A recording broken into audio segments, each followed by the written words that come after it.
Sansa's just a liar, Arya said, furious at her sister all over again. It wasn't like she said. It wasn't. Thoros drew Lord Beric aside. The two men stood talking in low whispers while Arya seethed.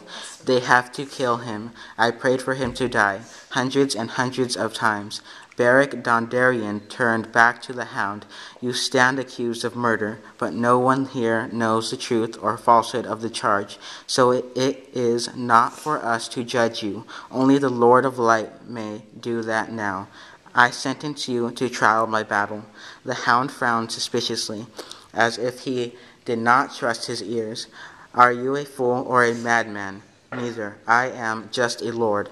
Prove your innocence with a blade, and you shall be free to go. No, Arya cried, before Harwin covered her mouth. No, they can't. He'll go free. The Hound was deadly with a sword. Everyone knew that. He'll laugh at them, she thought, and so he did, a long, rasping laugh that echoed off the cave walls, a laugh choking with contempt. So who will it be? He looked at Lemon Coke, the brave man in the piss-yellow cloak. No, how about you, huntsman? You've kicked dogs before. Try me. He saw Greenbeard. You're big enough. Tyrosh, step forward, or do you mean to make the little girl fight me herself? He laughed again. Come on. Who wants to die? It's me you'll face, said Lord Beric Dondarrion. Arya remembered all the tales. He can't be killed, she thought, hoping against hope. The mad huntsman sliced apart the ropes that bound Sandor Clegane's hands together. I need sword and armor. The Hound rubbed a torn wrist. Your sword you shall have, declared Lord Beric, but your innocence must be your armor. Clegane's mouth twitched. My innocence against your breastplate? Is that the way of it? Ned, help me remove my breastplate. Arya got goosebumps when Lord Beric said her father's name. But this Ned was only a boy. A fair hair square, no more than 10 or 12. He stepped up quickly to undo the clasp that fastened the battered seal about the... March, your lord. The quilting beneath was rotting with age and sweat and fell away when the metal was pulled loose. Gendry sucked in his breath. Mother, have mercy. Lord Beric's ribs were outlined starkly beneath the skin. A puckered crater scarred his breast just above the left nipple. And when he turned to call for sword and shield, Arya saw a matching scar upon his back. The lance went through him. The Hound had seen it too. Is he scared? Arya wanted him to be scared before he died, as scared as Mikko must have been. Ned fetched Lord Beric a sword belt and a long black surcoat. It was meant to be worn over armor, so it draped his body loosely, but across it crackled the forked purple lightning of his house. He unsheathed the sword and gave the belt back to his squire. Thoros spot the sword belt. Does the dog have honor? The priest asked. Lest you think to cut your way free of here, or seize some child for a hostage. Angai, Dennet, Kyle, feather him at the first time of treachery. Only when the three bowmen had notched their shafts did Thoros hand Clegane the belt. The Hound ripped the sword free and threw away the scabbard. The mad huntsman gave him his oaken shield, all studded with iron and painted yellow, the three black dogs of Clegane emblazoned upon it. The boy Ned helped Lord Beric with his own shield, so hacked and battered that the purple lightning and the scatter of stars upon it had almost been obliterated. But when the Hound made a step toward his foe, Thoros of Myr stopped him. First, we pray. He turned toward the fire and lifted his arms. Lord of Light, look down upon us. All around the cave, the Brotherhood without banners lifted their own voices in response. Lord of Light, defend us.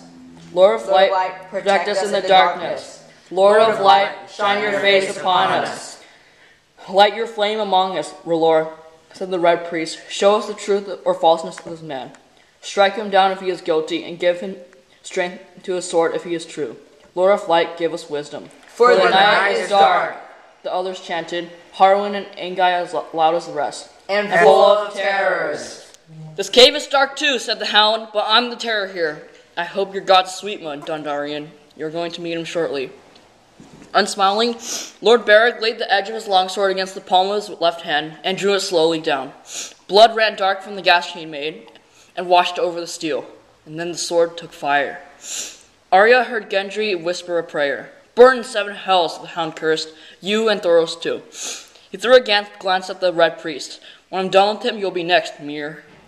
"Every word you say proclaims your guilt, Doug," answered Thoros, while Lemon Greenbeard and Jack Belucky shouted threats and curses. Lord Beric himself waited silent, calm as still water, his shield on his left arm and the sword burning to his right hand. "Kill him," Arya thought. "Please, you have to kill him." Lit from below, his face was a death mask, his missing eye a red and angry wound. The sword was aflame from point to crossguard, but Dondarrion seemed not to feel the heat. He stood so still he might have been carved from stone. But when the Hound charged at him, he moved fast enough. The flaming sword leaped up to meet the cold one, long streamers of fire trailing in his wake like the ribbons the Hound spoke of, steel ringing on steel. No sooner was his first slash blocked than Clegane made another, but this time Lord Beric's shield got in the way, and wood chips flew from the force of the blow. Hard and fast the cuts came, from low and high, from right and left, and each one Dondarrion blocked. The flames roared around his sword, and the left and yellow ghosts to mark his passage. Each move Lord Beric made fanned them and made them burn brighter, until it seemed as though the lightning lord stood within a cage of fire. "Is it wildfire?" Arya asked Gendry. "No, this is different. This is magic?" She finished as the Hound edged back. Now it was Lord Beric attacking, filling the air with ropes of fire, driving the bigger man back on his heels. Clegane caught one blow high on his shield, and a painted dog lost a head. He countercut, and Dondarrion interposed his own shield and launched a fiery backlash. The Outlaw Brotherhood shouted on their leader. "He's yours," Arya heard, and at him, at him. The Hound parried a cut at his head, grimacing as the heat of the flames beat away at his face. He grunted and cursed and reeled away. Lord Beric gave no respite. Hard on the big man's heels he followed, his arm never still. The swords clashed and sprang apart, and clashed again. Splinters flew from the lightning shield, while swirling flames kissed the dogs once, twice, and thrice. The Hound moved to his right, but Dondarrion blocked him with a quick sidestep and drove him back the other way, toward the sullen red blaze of the fire pit. Clegane gave ground until he felt the heat at his back. A quick glance over his shoulder showed him what was behind him, and almost cost him his head when Lord Beric attacked anew. Arya could see the whites of Sandor Clegane's eyes as he bowled his way forward again. 3 steps up and 2 back, a move to the left that Lord Beric blocked, 2 more forward and 1 back, clang and clang. And the big oaken shields took blow after blow. The Hound's lank dark hair was plastered to his brow in a sheen of sweat. Wine sweat, Arya thought, remembering what he'd been taking drunk. She thought she could see the beginnings of fear wake in his eyes. He's going to lose, she told himself, exulting, as Lord Beric's flaming sword whirled and slashed. In one wild flurry, the lightning lord took back the ground the Hound had gained, sending Clegane staggering to the very edge of the fire pit once more. He's going to die. She stood on her toes for a better look. "Bloody bastard!" The Hound screamed as he felt the fire licking against the back of his thighs. He charged, swinging the heavy sword harder and harder, trying to smash the smaller man down with brute force, to break blade or shield or arm. But the flames of Dondarrion's parries snapped at his eyes, and when the Hound jerked away from them, his foot went out from under him, and he staggered to one knee.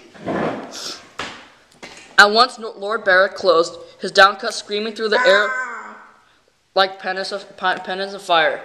Panting from exertion, Clegane jerked his shield up over his head just in time, and the cave ran into a loud crack of splintering oak. "His shield is afire," Gendry said in a hushed voice.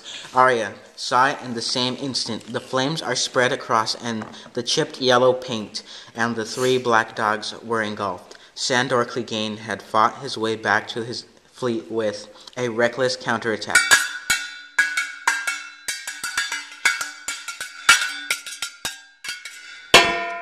Not until Lord Beric retreated a pace did the Hound seem to realize that the fire had roared So near his face was his own shield, burning. With a shout of revulsion, he hacked down savagely on the broken oak,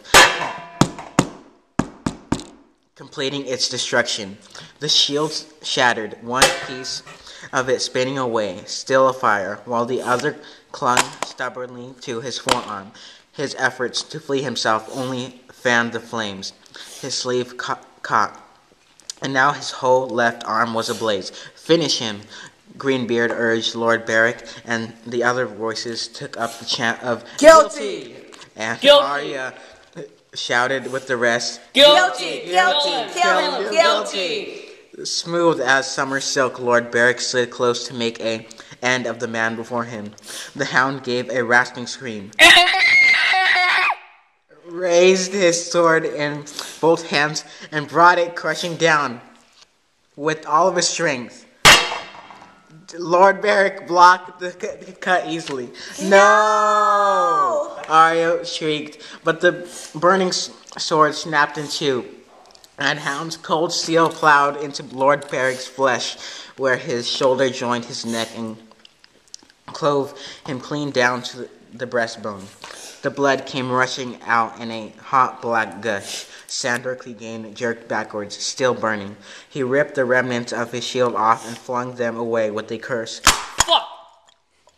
Then rolled in the dirt to smother the fire running along his arm. Lord Beric's knees folded slowly as if for prayer. When his mouth opened, only blood came out. The hound's sword was still in him as he toppled face forward. The dirt drank his blood. Beneath the hollow hill there was no sound but the soft crackling of flames and the whimper the hound made when he tried to rise.